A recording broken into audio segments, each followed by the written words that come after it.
E aí, pessoal, boa noite. Faz tempo que a gente não se vê aqui, num ao vivo, numa live, não é? Boa noite, sejam bem-vindos. Hoje eu recebo aqui uma das mulheres mais importantes na história da psicologia, né? Na análise do comportamento. Uma mulher que ganhou um prêmio da ABAE, como uma profissional, uma pesquisadora que mais disseminou a análise do comportamento pelo mundo, né? A Marta foi ensinar, inclusive na Jordânia, né? Foi uma experiência incrível que ela passou. Aliás, muitas experiências a Marta tem aí para contar. Uma live é pouco para a gente conversar com a Marta Hübner, né? A Marta, ela, além de ser uma grande professora, uma grande pesquisadora, uma grande analista do comportamento e psicóloga, né? Ela é professora, né, titular da USP. Ela tem aí uma experiência, inclusive com clínica comportamental muito grande, com pesquisa dentro do autismo, e ela hoje, né, faz parte como pesquisadora do INCT, né, do INCT-ECCE, que é o Instituto Nacional de Ciência e Tecnologia de Estudos sobre Comportamento, Cognição e Ensino. Ou seja, eu acho que se eu fosse falar aqui sobre o currículo da Marta Hübner, a live ia acabar, entendeu? Se a gente vai lá no Lattes da Marta, né, é tão extenso, são tantos trabalhos, tantas pesquisas,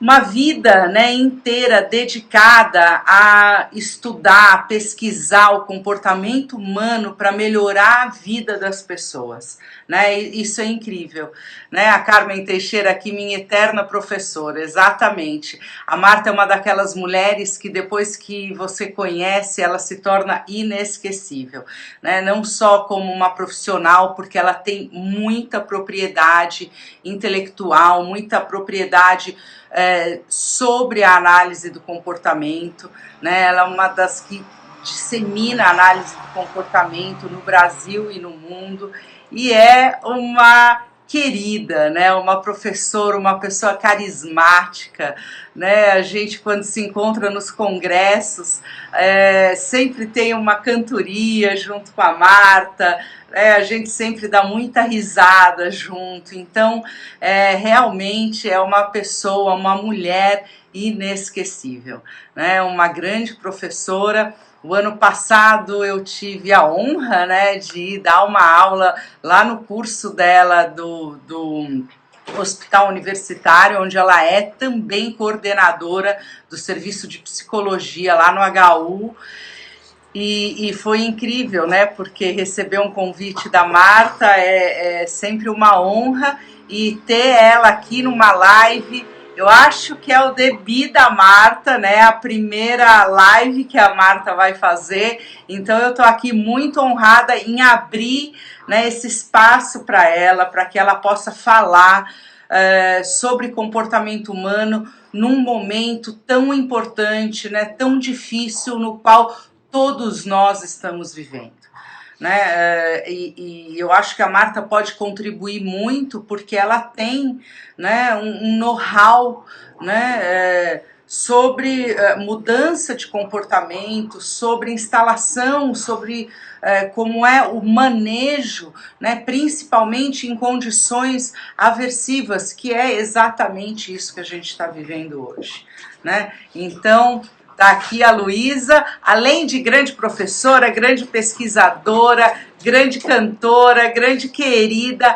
Eu admiro muito a Marta como mãe, né? Eu vejo aqui, acompanho a Marta no Instagram dela, e ela tá sempre com a Luísa. A Luísa seguiu os passos da Marta, é também uma grande psicóloga, tem a clínica dela, né, que cuida de desenvolvimento atípico. Escreve aqui, Luísa, o nome da sua clínica. E isso é lindo, né, quando os nossos filhos, né, quando os pais se tornam modelos para os filhos e eles acabam seguindo os rumos, né? Então é lindo ver as duas. Além de tudo, é uma grande mãe, né? Eu conheci a Marta ainda na minha graduação, eu trabalhava com hábitos de estudos, fazia uma pesquisa. Ó, vamos lá. À espera, aguardando. Eu tô aqui super ansiosa, porque, querida... Olá! Cheguei! Ó, mas eu preciso que você... Isso aí! Chegou! Como vai, Alda querida? Obrigada pelo convite maravilhoso. Obrigada por você ter aceitado esse convite. Para mim é uma honra. Aliás, eu tenho certeza, Marta, absoluta. Isso não é previsão, entendeu? Isso já fato. Mudei. Qualquer E você você acertou, é meu debut. Ai, que bom! E eu fico super feliz. Mas qualquer psicólogo hoje, ainda mais analista do comportamento, ficaria muito honrado com a sua presença, Marta, porque eu já disse aqui para o pessoal que se a gente fosse falar sobre o seu currículo, a gente ia levar a live inteira, entendeu? Não ia acabar nunca mais. Olha... Eu acabei apresentando você, né? Já te dando aí, falando o que você está fazendo hoje. Então, muito obrigado mesmo por ter aceitado. Num momento como esse, eu acho mais do que importante pessoas como você, psicólogas do teu gabarito, pessoas que tenham uma visão, né, da análise do comportamento e do ambiente também, né, disso que está acontecendo, que venham, né, nesses meios, né, virtuais hoje, onde a gente tem um alcance muito grande para poder passar uma informação mais acertada, né, Marta? Porque está muita confusão, as pessoas ficam na dúvida, pessoas ficam confusas, então... Você foi um tiro certeiro, querida, um tiro certeiro nesse momento, porque eu tenho certeza que as pessoas vão te ouvir, vão passar adiante aquilo que você vai falar. Obrigada, Alda. Eu quero dizer, antes de tudo, da admiração que eu tenho pelo seu trabalho, porque eu acredito na disseminação e na aplicação da análise do comportamento, que é a ciência que você e eu compartilhamos de formação, né? E você optou por um caminho importante, que é alcançar 12 mil pessoas, né, com a sua fala, com a sua terapia, com a sua story terapia, que é o que possibilita que muitas pessoas escutem uma voz diferente, que tenha uma epistemologia como a nossa, né, da análise do comportamento, que olhe o mundo de uma forma positiva, de uma forma pragmática, funcional, que ajuda as pessoas a move on, né, para elas irem adiante. Então, é com esse espírito que eu venho e aceito e falo como cientista, mas também como uma pessoa que não vê sentido na ciência se a gente não puder aplicá-la, lógico. Ela é feita para isso, né? Ela é feita para o bem-estar do homem, do ser humano, a psicologia, a ciência da psicologia e a ciência da análise do comportamento. Então, vamos bater um papo para a gente poder ajudar quantas pessoas a gente puder. Sim, exatamente. E é isso, eu te conheci assim, né? Eu estava aqui contando para as pessoas que eu te conheci, eu estava na graduação, e você também trabalhava com hábitos de estudo, e é isso, eu sempre vi a Marta não só disseminando, não só ali escrevendo artigos, mas eu vi você no front da aplicação, né? Não só com os alunos motivando, mas sempre colocando a mão na massa. Então, de fato, você é um grande modelo para mim e para esse monte de gente que está aqui também assistindo a gente. Obrigada, querida. Eu digo sempre que é um tripé, né? é o ensino, a pesquisa e a aplicação. Eu não sei viver, não sei respirar sem esse tripé, né? Então, eu acho importante a gente consumir a ciência, ler os artigos, estudar, porque não dá tempo de você pesquisar tudo, mas eu gosto também de, junto com os meus alunos, fazer pesquisas, sobretudo sobre linguagem, ajudar as crianças com autismo a encontrar novos procedimentos e ensinar, mas se eu não consigo ajudar as pessoas, né, eu me sinto incompleta. Então, eu acho que esse nosso momento de hoje, ele é um momento revigorante, porque são palavras que nós vamos trocar aqui, mas palavras que nos remetem a fatos, a estudos, a dados, e que podem ajudar as pessoas a acharem luzes em seus caminhos aí, nesse difícil momento que o mundo vive, não é? Como que a gente ia pensar nisso, né? Exato, como que a gente ia pensar que ia viver isso, né? Enfim. Bom, então vamos lá, vamos abrir aqui o nosso trabalho. E é isso, né? Eu acho que você pode... Eu vi que você fez aí uma série de 3 vídeos super bacanas, super informativos, e foi isso que me motivou muito a te fazer esse convite para estar aqui falando, porque a gente está, assim, vivendo um momento difícil e confuso, né? Onde a mudança do comportamento ela é inevitável, a gente, é quase que inescapável, né? A gente teve que mudar o nosso modo de viver, o nosso modo de se relacionar com as pessoas e com as coisas, né? Então, eu vejo que tem muita confusão, principalmente na mídia, por parte do governo, né? E muitas vezes isso não é suficiente para que a gente faça aquilo que deve ser feito. Então, eu queria que você começasse falando um pouco sobre isso. Perfeito. Bom, então você já mencionou um grande problema. Então, o governo do Estado e o governo federal, eles nos dão instruções, eles estabelecem regras, né? Então, uma regra clara do governo do Estado é o isolamento ou o distanciamento social para que as pessoas fiquem em casa. Há uma disparidade com o governo federal, então as pessoas começam a ficar confusas porque elas veem uma disparidade de liderança.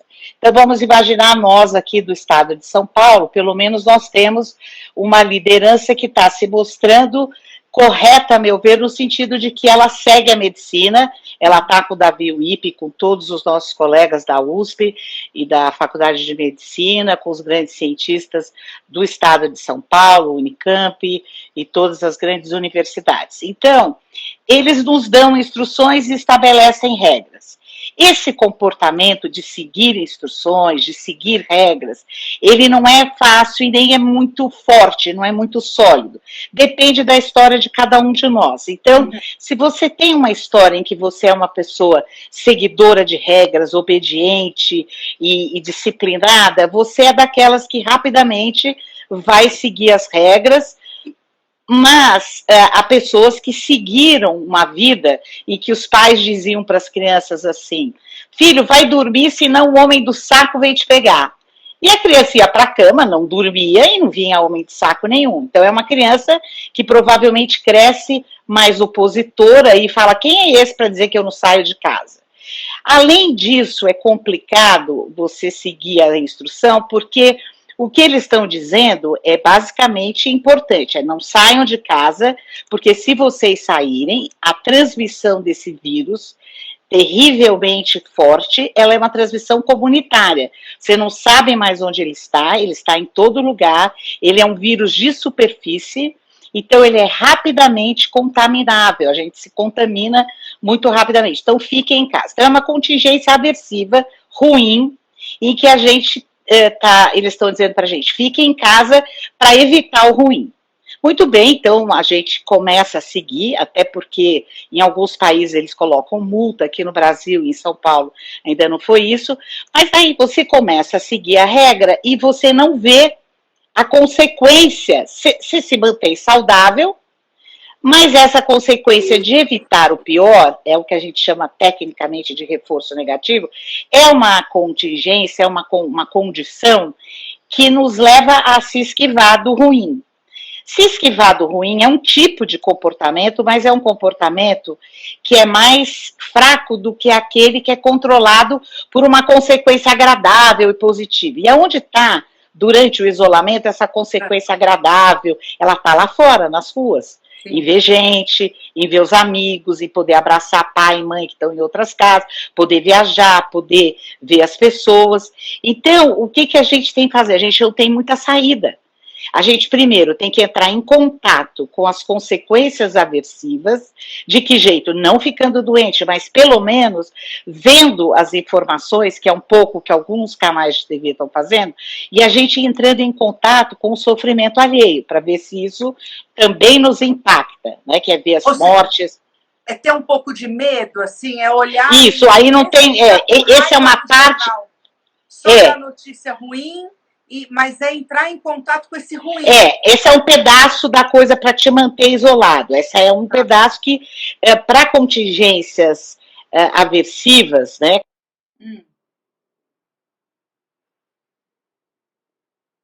Você morre, ou você vai ficar doente, ou você não vai ter respirador, alguns estudos mostram que as consequências aversivas te seguram. Né? Então, não adianta dizer, isso é só uma gripinha, todo mundo vai pegar, vamos para a rua. Não, você precisa ver as pessoas relatando o sofrimento, as perdas, porque isso te segura. Mas o que mais eu sugiro é que a gente tente transformar esse momento num grande momento lúdico dentro de casa, que você crie as contingências reforçadoras positivas. Transforme a sua casa no mais agradável que você puder. Imagine as pessoas que moram em ambientes pequenos, né, e que são um número relativamente grande. Como que essas pessoas têm que fazer? Então, a gente já vai falar disso, imagino eu, dos desgastes que existem nessa frequência de relacionamento que está muito aumentada. Mas o que eu sugiro é que a gente construa consequências poderosas para esse comportamento importante e adaptativo que é ficar em casa nesse momento. A ciência mostrou que esse é o recurso que se mostrou muito importante em vários países. Os países que retardaram a fazer isso são os que estão sofrendo mais. E o estado de São Paulo começou bem, começou cedo, começou coerente, né? Então nós temos uma equipe de médicos muito importantes ajudando a liderar os políticos. Então a gente tem que criar estratégias de convívio prazerosas, fazer coisas extremamente agradáveis que você nunca fez antes, lidar com essa situação com um certo humor. Eu morri de rir ontem de uma professora da Luísa, você falou dela, Luísa, meu contraponto, minha parceira, Luísa Ubener, né? Ela, a professora dela de ensino fundamental, disse que o sonho de consumo dela hoje em dia é uma máquina de lavar compras. Lavar compras, porque é extremamente aversivo. Chega às compras, é um estresse, porque você tem que higienizar com álcool todas as embalagens. Eu me vi passando álcool na banana, que tem uma casca. Eu também. Porque se você pega a banana, mesmo que você não coma a banana, e aí depois você põe a sua mão no rosto, ali pode ter um vírus de 9 dias a 3 semanas, né? De 9 horas a 3 dias. Então, você tem que higienizar, tem que levar com bom humor. Ao mesmo tempo, essa coisa de usar a máscara é, para nós da análise do comportamento, uma grande sacada você usar mesmo quando você não está no momento de perigo, porque usar a máscara estabelece um novo repertório em você, que é quando você vai tocar o rosto, você encosta na máscara. Então, é o que você falou de mudanças comportamentais. Essas mudanças, elas são muito grandes. No começo, você não sabe se você passa álcool gel antes de sair ou depois, mas você tem que passar antes, porque afugenta o vírus, e tem que passar depois. São muitos comportamentos novos, né? Então, nós que somos analistas do comportamento, e a própria ABAI, que é a associação em que eu presidi, né? Nós temos tecnologias poderosérrimas. Por isso que a minha esperança é que a gente alcance muitos analistas do comportamento e que eles possam replicar tudo isso que a gente está dizendo, porque a tecnologia da análise do comportamento ajuda muito. Por exemplo, você ter álcool gel em todos os lugares que você convive dentro da tua casa, para diminuir o teu custo de resposta e você ter acesso logo, logo, né? Então, eu estou aqui fazendo a live e tem meu álcool gel para alguma situação em que apareça. A outra, essa coisa de usar máscara caseira e fazer as máscaras, porque ela estabelece uma nova, o que a gente chama tecnicamente, um novo controle de estímulos. Se você está com a máscara, você, ao pôr a mão no rosto, você já se protege. E a gente põe muito a mão no rosto. Então, ela é um protetor natural. Ao mesmo tempo, se você não aguenta usar máscara dentro de casa o tempo todo, porque não precisa, a análise do comportamento e a própria BAE sugeriu de você pôr alguns objetos esquisitos na sua mão, que chamem a sua atenção, para que quando você vá pôr a mão no rosto, você olhe para aquele objeto e se assuste e não põe. Como a gente, quando quer lembrar, que põe um papelzinho no anel, sabe? Aquele tipo de coisa. Os então, post-its, né? Pela exato, post-its. Porque é 2 minutos para você perder esse repertório. Por quê? Porque a consequência imediata desse repertório, ela não é boa. Porque é só evitar o vírus que, felizmente, ainda não chegou. É uma consequência longínqua e aversiva. A que é poderosa é a imediata. Então, você tem que estar toda hora forçando a barra para que esses comportamentos apareçam. Então, eu vejo que é 1, 2, né, como diz a Gíria, para você, de repente, falar com o outro a menos de 2 metros. Por exemplo, o filho... Muito fácil. Principalmente quando o outro tem um afeto muito grande na relação com você. Então, o filho do Domingos, por exemplo, veio visitá-lo para trazer comida para ele no domingo, ele veio sem a máscara. E o Domingos tem 74 anos, meu marido, ele não pode nem pensar em passar perto de um Covid, né? Ele, quando desceu, como é muito afeto, ele não pôs a máscara, porque acha que isso ofende o filho. Então, quando o afeto se mistura com a regra, para o povo brasileiro, né, que nunca viveu isso de ter que pôr a máscara, é um povo que abraça, que beija, então, isso é complicado. Né? Você sabe, acho que você falou 2 coisas importantes, né? Tem muita coisa que a gente não sabe, mas tem uma coisa que a gente sabe, que essa história vai levar mais tempo do que a gente imagina, né? E a gente vai ter que instalar repertórios novos na nossa rotina, né? E nada melhor do que agora para que a gente possa fazer, sim, esse treinamento. Né? São muitos repertórios, né? Essa esterilização das coisas, onde a gente põe a mão, né?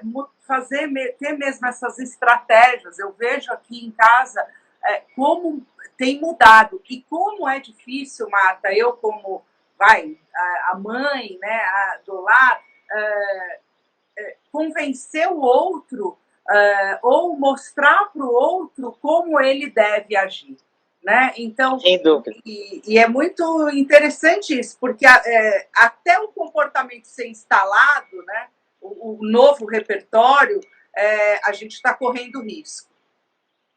Né? Correndo risco de... E contra a resistência, né? Exato. Contra a resistência no outro, porque aí é uma mistura. Não só a gente não tem esse repertório de toda hora lavar as mãos, de usar a máscara, de ficar 2 metros de distância. Se fôssemos os europeus, ou até os norte-americanos, ficar mais distante é culturalmente, né, mais comum, né, na cultura deles. Mas aqui, isso soa como um constrangimento ao outro. Sim. E aí você tem que aprender um raciocínio mais frio, né, mais médico, mais protocolar, que não é usual para a nossa cultura. Então, aí, as relações das pessoas que estão juntas em isolamento, e quando tem um que está mais atento a todas essas regras e a esses novos repertórios, essa pessoa pode ser um modelo para os outros, mas os outros precisam treinar também. Sim, sim. Não adianta só você ouvir o que é para fazer, mas você tem que fazer, e você tem que fazer num momento de menor estresse. Porque se você não tiver treinado para um momento de maior estresse, a hora que você tiver que ir a uma farmácia, a hora que você encontrar uma pessoa desconhecida, se você não tiver treinado no que você tem que fazer, você vai errar. Sim, você vai errar e você pode contaminar. E a gente fala, não, Marta, isso é muito raro. Não é. Não é. Ontem mesmo um primo que é super intelectualizado, ele e a esposa estão todos isolados, mas é o que a Alemanha disse, né? O vírus vem pelas compras, pode vir pelo supermercado. E aí um dos cônjuges adquiriu os sintomas leves do Covid sem ter saído de casa. E aí eles foram rever os comportamentos, são comportamentos de ir ao mercado ou de receber as compras e não fazer tudo. Então, não fazer toda a higienização. Então é uma situação muito aversiva, muito tensa. Então nós, como analistas do comportamento, sabemos que o que vai manter a gente se comportando para não colapsar as relações humanas, para a gente não mandar tudo para o inferno e parar de fazer, é a gente manter isso tudo monitorado por elogios, por incentivos, por brincadeiras, por atmosferas construtivas e reforçadoras positivas. E com anúncios, né, não toque a mão no rosto, com álcool gel. A casa, ela tem que ter um novo critério, que não é o estético, né? É um critério de segurança. Funcional, né? E aí você estava falando de que é um repertório que a gente vai ter que adquirir a longo prazo, né, Alda? É o até quando. Sim, porque se a gente for pensar na história da vacina, né, até... Porque tem duas coisas, né, Marta, que eu vejo é que o vírus se comporta muito diferente em diferentes organismos, né? Eu vejo atletas na UTI e vejo pessoas com 100 anos e debilitadas que são assintomáticas.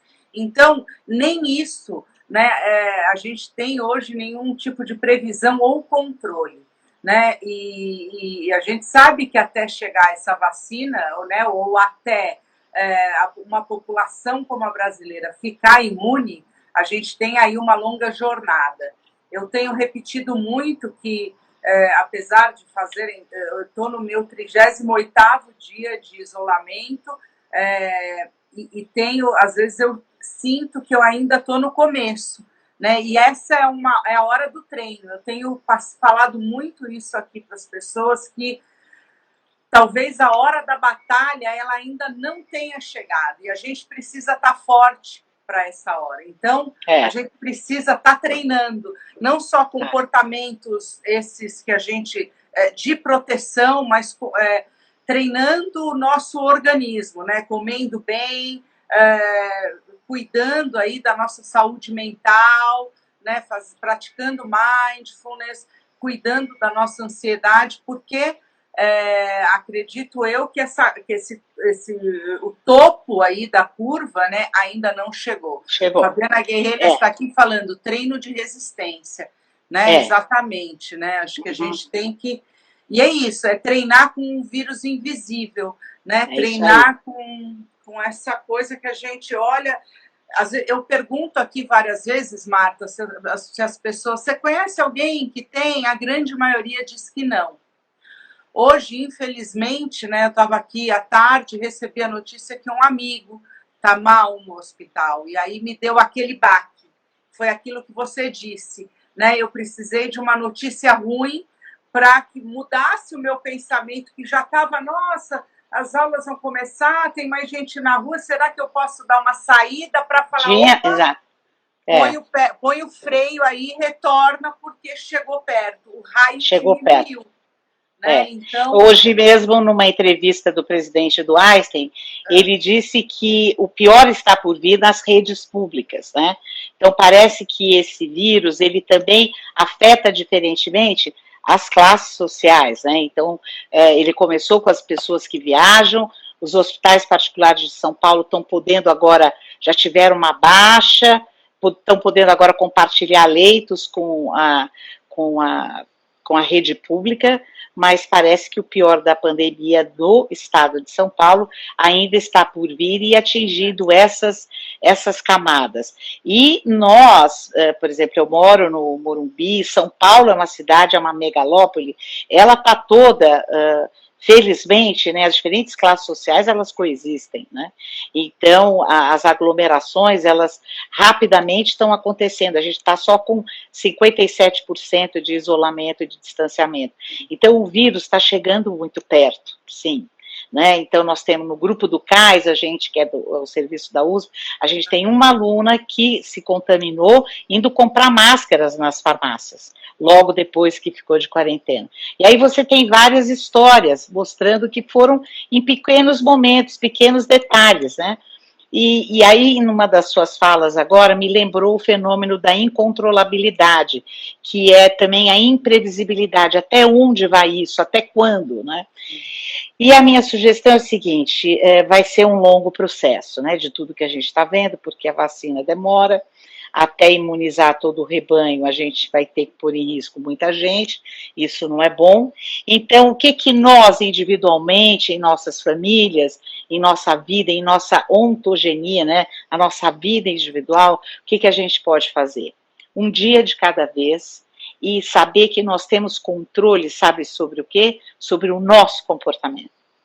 Então, isso é liberdade. A gente saber que se eu seguir as regras e treinar a higienização, a proteção com máscara, o alimentar-se bem, né?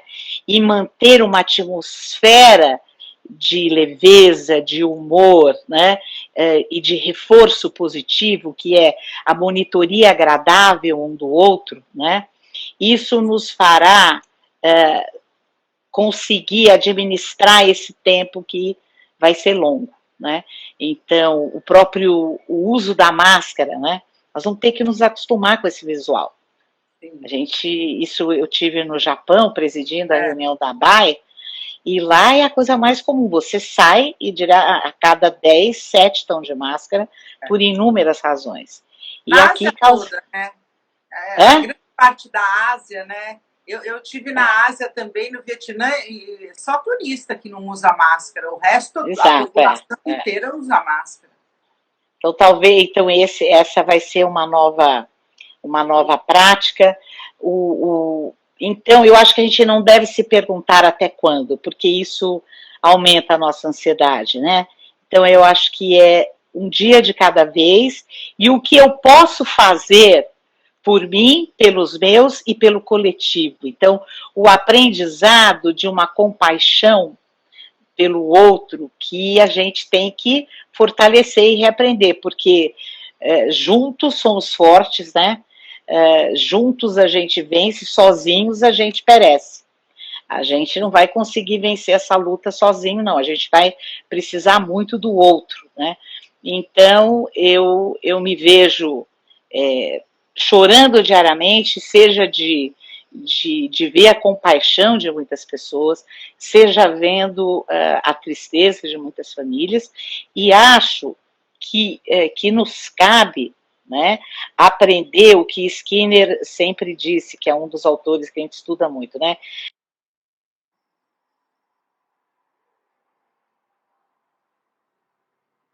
Tá aí, pessoal? Alguém dá um ok?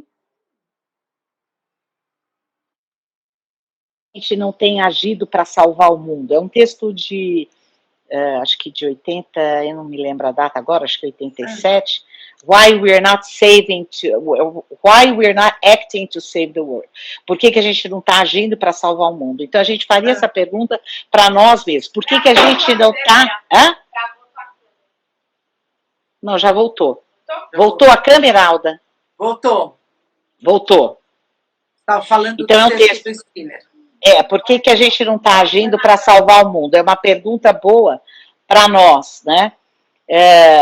Que vale para essa epidemia, para essa pandemia. Que ele diz, a gente não está agindo para salvar o mundo porque a gente não está agindo como se o futuro fosse hoje.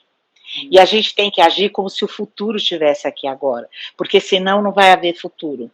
Então, qual é esse futuro que a gente tem que agir como se fosse hoje? A gente tem que agir como se a gente estivesse infectado e como se a gente fosse infectar o outro. Então, a gente tem que agir com todo o cuidado. A gente não pode se esquivar de não fazer um coping, um enfrentamento desse problema. Porque o que eu tenho visto muito nas famílias não vamos falar disso, não vamos esquecer, vamos fazer outra coisa, ok. Você precisa, às vezes, esquecer, você precisa, às vezes, distrair-se, né? Redirecionar os seus comportamentos, mas a gente não está nessa fase ainda, a gente está na fase de enfrentar, feito gente grande, com coragens de um Davi, de quem quer que seja, né, aprendendo fortemente os comportamentos que nos protegem. Né? E fazendo de conta que o futuro está aqui hoje. Agora, pensando positivamente, né, construir um futuro em que a gente volte, né, que a gente volte a viver com tranquilidade, né, e para isso, esses novos repertórios a gente vai precisar. Marta, as pessoas aqui estão pedindo muito para que você retome a citação do Skinner. Né? Quando você começou a falar desse texto do Skinner, a câmera travou. Então. É um texto de um livro que é Upon Further Reflections, né? Além das reflexões, né?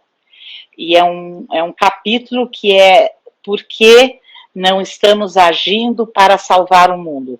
Why we are not acting to save the world? E ele vai, depois eu posso ver a referência melhor, salvo enganos, eu estou vendo que tem muita gente da nossa área aí, eles podem nos ajudar, a referência, eu acho que é 1987, né? É um dos últimos livros de Skinner. É um dos últimos livros, né, dele. Eu tenho uma capa branca, né, o Vapano. É isso mesmo.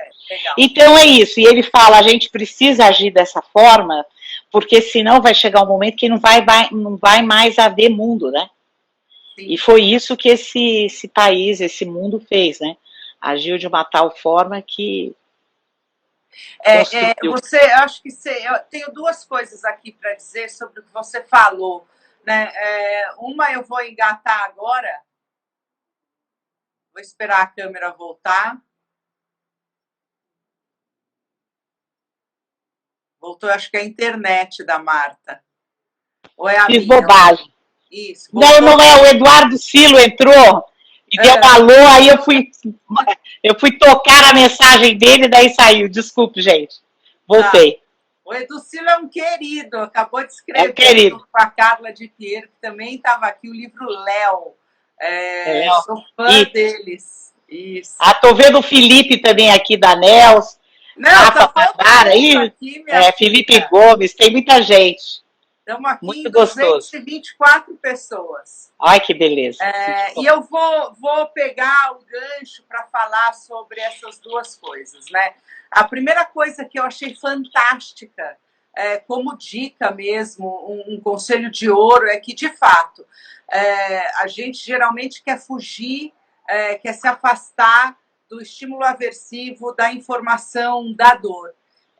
E eu achei muito valioso você ter dito da importância da gente não se afastar, né? Da gente permanecer conectado e sermos fortes para poder criar condições de viver, apesar dessas coisas difíceis, né, que essa condição está produzindo hoje.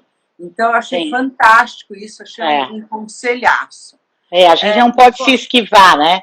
A gente, né, porque a esquiva, né, dessas providências que a gente tem que tomar, ela não é adaptativa nesse momento, ela pode terminar com a gente, né, com a nossa... Sim. A sua câmera, para mim, ela travou, Marta. Travou? Eu vou clicar aqui no X e aí eu vou pedir para você entrar de novo. Tá bom. Ela saia desse... Aí você clica lá... Para mim ela não tá travando, mas vamos lá. Tá. Então eu vou te cair e você entra de volta, tá? Tá bom, perfeito.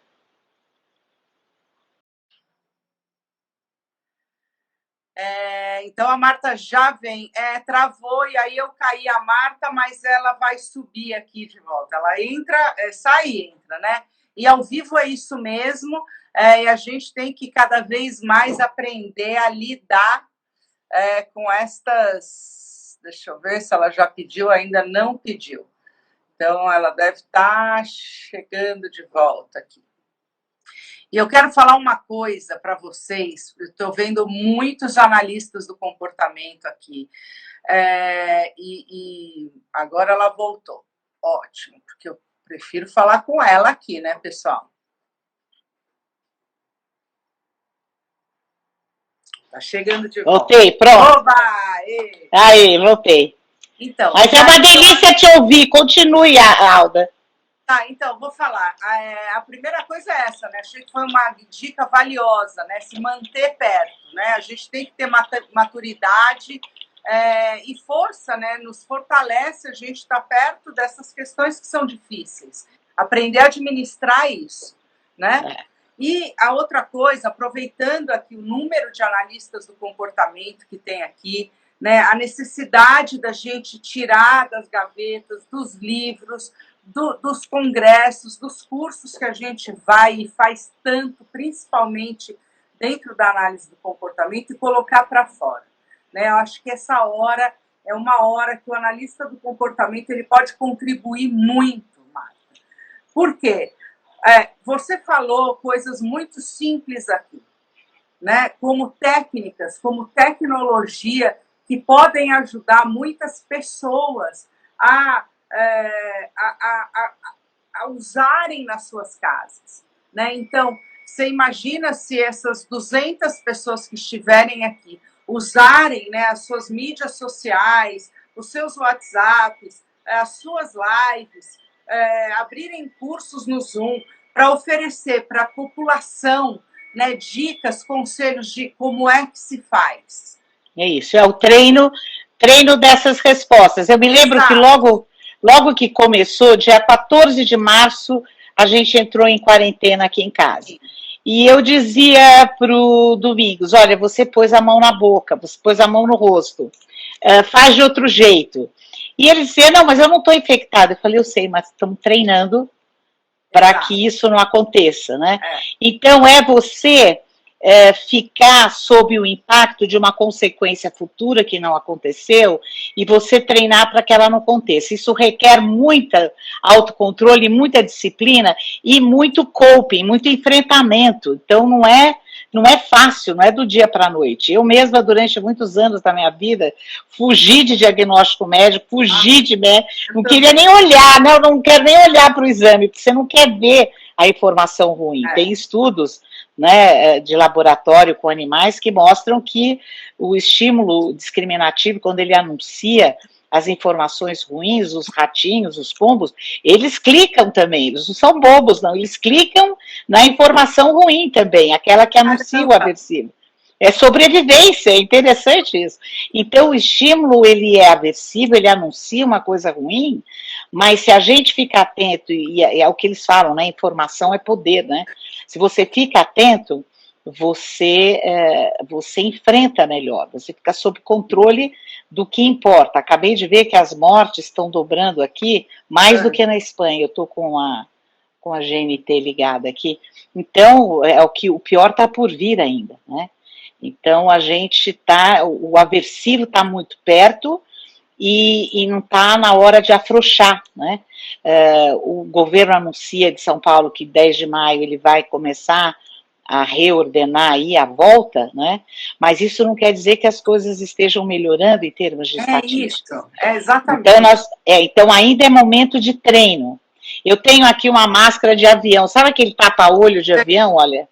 Sei. Eu já transformei isso em máscara em alguns momentos para treinar, para ver se dá, se protege de alguma forma. É melhor que nada. Então você tem que fazer uma série de exercícios, né? Para você treinar diariamente, aumentar as dicas visuais, as dicas espaciais de tudo que você tem que fazer para se proteger. E é um trabalho coletivo. Você receber uma compra de supermercado e ter que limpar tudo, fazer sozinha isso, é a treva, né? Você precisa ter uma ajuda. E aí eu acho que a gente pode, como analistas do comportamento e sabendo da importância disso, ajudar as pessoas. Então, se você começa a filmar isso de maneira lúdica, falando, olha eu aqui, rindo da própria atitude, entendeu? Vamos ser chato junto. Né? Eu tava conversando. Tem um aqui que está dizendo que tem essa máscara de avião que vai treinar com ela. E é engraçado porque você treina, eu diria que eu sou uma das que mais treina aqui em casa, e ontem eu desci para dar uma volta com o cachorro e com o Domingos, aqui no prédio que só tem 20 famílias e tem um horário que a gente meio que reveza, e eu brinquei que ele tirou 10 nos comportamentos dele e eu tirei 8, porque em 2 vezes eu encostei o paninho com álcool no chão, no banco. Sei. Então, aquele pano que eu estava usando para esterilizar, ele já estava contaminado com uma possível superfície contaminada. Então, é isso, a gente brincou, Domingos, você tirou 10, eu tirei 8, você já está mais treinado que eu. E assim a gente vai indo. É uma hora, eu acho, de pecar pelo excesso, né? E se a gente tiver fazendo isso junto e passando para a grande maioria das pessoas de forma com algum humor, com alguma brincadeira, mostrando ser chato junto, entendeu? Passando memes e piadas que a gente dê risada. Eu acho que é isso que a gente precisa. Então, se o analista, né, do comportamento, que agora teve que fechar as portas do consultório e abrir a janela do computador, começar a entender que esta janela ele pode alcançar um número de pessoas que ele jamais imaginou com o conhecimento dele, a gente vai ajudar. É um novo mundo. É a grande hora da análise aplicada, né, da disseminação do conhecimento da psicologia. A gente pode fazer muita coisa. Sem dúvida. Alda, e você já sacou isso faz tempo, hein? A sua história e terapia você já está. O que eu quero dizer sobre o formato online? Tem muita mística, né? Por que eu gosto da análise do comportamento, da terapia comportamental, da análise experimental do comportamento? Porque ela tira um pouco o misticismo e traz a transparência, traz a pragmática e traz a funcionalidade. Então, o que eu tenho visto no formato online? O formato online, ele é mais uma dimensão do comportamento. Então, os comportamentos, problemas das pessoas na vida fora online, na vida fora das telas, agora na tela online, nas terapias online, nos atendimentos online, esses comportamentos, problemas aparecem. Aquelas pessoas que chegam atrasadas nas reuniões, elas chegam atrasadas nas reuniões online. Sem trânsito, não? Sem trânsito, já chega atrasado, porque é padrão de comportamento. Então, os padrões de comportamento, as funções estão ali no online. Para criança com espectro autista lá no CAIS, a gente achou que ia ser temerário o atendimento online. Qual que? A gente pôs os pais de coterapeutas do outro lado e as equipes do lado de cá, e aí você trabalha, você enxerga com uma clareza detalhes que às vezes na sessão presencial você não vê. Por exemplo, o olho no olho, o quanto a criança sai da tela. Então, eu instalei uma campainha de bicicleta, que está aqui, tá vendo? Ó? Quando a criança sai da tela, a gente faz, ó, volta, olha a bicicleta. Volta, tipo, volta. Volta, vem para a tela. São outros procedimentos, entendeu? Os jogos, né? Então, por exemplo, a Luísa Rubiner, no Behavior Analysis Rubiner Center, ela atendendo as crianças, fazendo o jogo da velha, primeira casa direita, segunda casa do meio. Então, você trabalha outros conceitos, né, online. Falta o cheiro, falta o abraço, falta o corpo inteiro, né? Falta uma série de coisas, mas você tem outras. Então, alguns pais, algumas pessoas acham que é menor o atendimento online do que o presencial. Eu não diria isso, eu diria que ele tem outras características e outros comportamentos aparecem e mesmo os comportamentos se repetem, né? Então, o ser humano, ele é rico em repertório e ele, por ser verbal, ele aproveita muito esses encontros online, muito. A terapia de adulto...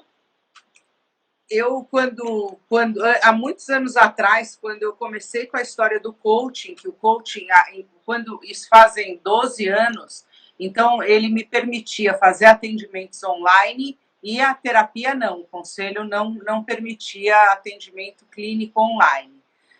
E eu notava, Marta, naquela época, que a sessão rendia muito, porque no presencial, você abre a porta, toma um cafezinho, senta, fala da roupa, tem distrações. E no online era straight to the point, né? Então, eram aqueles 60 minutos completamente preenchidos. Exatamente. Eu estou vendo aqui, Alda, estão pedindo para a gente fazer live toda semana.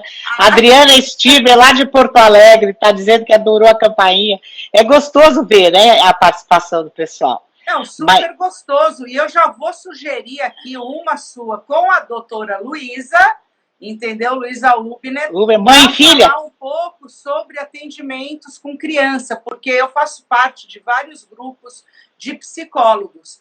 E a maior dificuldade são os atendimentos online infantis. Né? Então, acho que seria uma live linda. Linda, e até a Luísa introduziu uma coisa que eu achei fenomenal. Sabe o que ela fez? A criança indo bem na sessão, ela deu de prêmio uns mimos que o Rappi entregou. Ela falou para a criança, olha, a sessão tua foi demais, olha isso, você fez tal coisa, olha o que você vai ganhar, que tal isso, isso e isso. Então foi o Rappi para casa com o endereço, eles amaram, se sentiram muito especiais. Então, com prazer, uma hora dessa a gente faz. A análise do comportamento, ela vai aonde o problema está.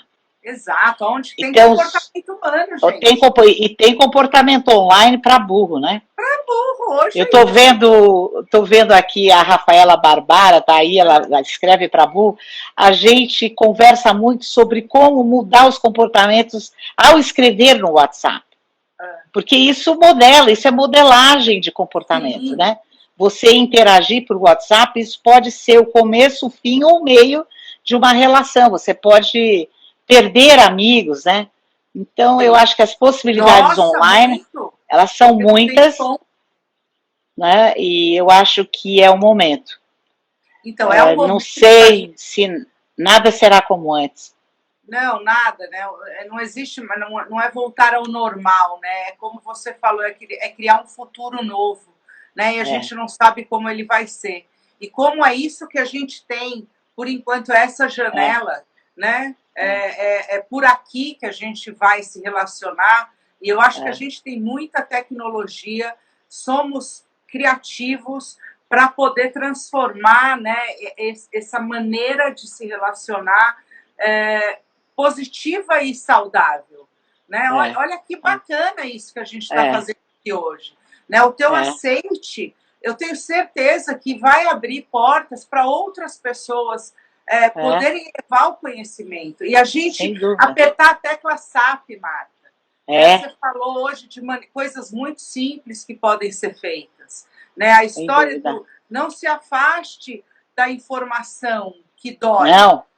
Né? Entre em contato. Eu não sei, a Globo ela é bastante polêmica, mas ela está impecável. Eu tenho que dizer isso.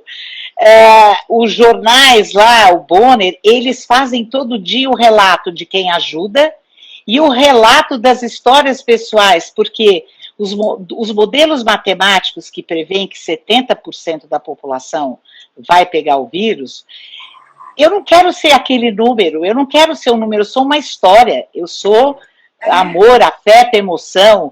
Então, quando o meu presidente, que eu não votei, mas ele está lá, ele fala, não, isso é uma gripinha, 70% da população vai pegar, ele está me menosprezando, ele está dizendo que eu sou mais um número. E a Globo fazendo um contra-controle, né, ela todo dia apresenta um caso de alguém que perdeu alguém. Então, ela faz a gente entrar em contato com a dor do outro, nos sensibilizando para essa dor e vendo como semelhante que essa dor pode ser nossa, é a punição vicariante, né? Eu vejo o outro ser punido e falo, isso eu não quero para mim. E, ao mesmo tempo, eu também não posso ficar vivendo só do aversivo, eu tenho que jogar crapô com meu marido, que ele outro dia aprendeu a jogar crapô, que é uma paciência de dois. Eu estou estimulando novas sinapses dele, ele está se divertindo. A gente brinca com a cachorra pode abraçar e beijar, então que bênção ter uma cachorra em casa, né? A gente reorganiza os livros, a gente faz pipoca, a gente faz comida nova, a gente reaprende uma série de repertórios, né? Então, esse reaprender é nos cercar de reforçadores positivos em meio a um mar de reforçadores negativos e de punidores, né? Porque a gente vai sucumbir, né, se ficar só com os aversivos, isso é verdade. E aí você vê que delícia, né? E a gente, nesse isolamento, encontrou tanta gente bacana nessa live hoje. E aí eu quero mandar um beijo especial aqui, eu tenho certeza que você quer também. Nós também estamos morrendo de vontade, de saudade da Lu e da Jana, lá da Bahia. Ai, as duas fofas, beijo! Ai, olha, Lu, você... Elas vão levar a gente lá no Paraíso Tropical para comer de novo. Aquela folha de bananeira. E, Lu, tem um menino aí de Salvador, que a Luísa me apresentou, a Luísa Ubner, ela é descolada dessas coisas de Instagram, tudo, que ele fala, eu quero que esse Covid se saia, porque os baianos falam assim, olha, eu quero que você se sente, né? Quero que você se acomode, é tudo um ser, né? E esse menino fala, eu quero que o Covid-19 se saia, e viralizou. Beijos para Salvador, tem gente de Porto Alegre, tem gente de Cuiabá aqui, que eu estou vendo, a Ananda Posetti. Tem gente do Brasil todo, tem gente até de Doha. Olha, de Doha, coisa, eu estou aqui cuidando. Olha elas lá. Porque é amor para vocês. Amor também, lindas. Imensa. A Mayra Batistucci está aqui, lá de Ribeirão Preto. Foférrima. Pessoal da equipe AT, o pessoal da equipe AT falou que está fazendo tour virtual com os pacientes. Eles são... Ó, Rita Zoega de Londrina. Ó, Barbacena, Minas Gerais. Olha que delícia. Cláudia Ubner, minha prima dos Estados Unidos, lá da Carolina do Norte, acho eu. Luísa Ubner. Maranhão tá aqui, Londrina. Tem ai, que demais. Caramba, Salvador. Gente, vó, a Edna Cristina, vó, Espírito Santo, vamos pôr essa análise do comportamento para ajudar todo mundo, porque é a ciência mais pragmática que tem. Entrem no site da ABAE, vocês vão ver que tem lá um artigo grande ensinando controle de estímulos para esse Covid. Por exemplo, se você percebe que alguém na tua casa está pondo a mão no rosto toda hora, espalha a plaquinha. Tem e reforça com fichinha e balinha. E aí a gente tem que gravar isso, pôr nos stories e mostrar como é que se faz. Exato. Né? Olha, pessoal, é assim que faz aqui em casa, olha o que eu fiz, porque isso dissemina. Né? Um vai passando para o outro no WhatsApp, isso é muito legal. Perfeito. Próxima vez que eu higienizar uma compra, eu vou compartilhar com vocês, pra vocês me... Porque para ver se alguém inventa uma máquina de lavar a compra. Eu tenho que cuidar de uma coisa aqui, porque a gente tem mais 2 minutos só. E Rafa da Roça, Rafa querido, olha, tem muita gente. A gente precisa de mais 2 lives, Marta, para a gente falar mais coisa aqui. Eu tenho tema para a próxima. Então já vamos marcar. Mas esse tema foi sugerido pelos arquitetos, pelo namorado da Luísa, o Mário Doval e a equipe dele. Que mundo nos espera depois? O que vai ser? E aí um cutuque para a gente pensar que quando o aversivo vai embora, tem a ressurgência, né, dos comportamentos que foram reforçados positivamente. Aí a merda volta toda, vamos ver. Tem um aversivo aqui na minha frente que falta 1 minuto. Tá bom, vai cair o negócio. Então, eu quero te agradecer daqui 3 voltas ao mundo. Você sabe que eu tenho um carinho muito especial por você e pela Luísa. Admiro você como profissional, mas como mãe, você sabe que você mexe no meu coração. E eu amei. Acho que você deve ter amado também. Eu amei, adorei. Eu acho você muito esperta, no bom sentido, Alda. Nunca esqueço seu procedimento em sala de aula. Uma hora a gente conta. Tá, uma hora a gente conta. E obrigada, Felipe Gomes, todo mundo. Beijo grande, obrigada por todo Continue nos ajudando, Alda. Peraí, ó.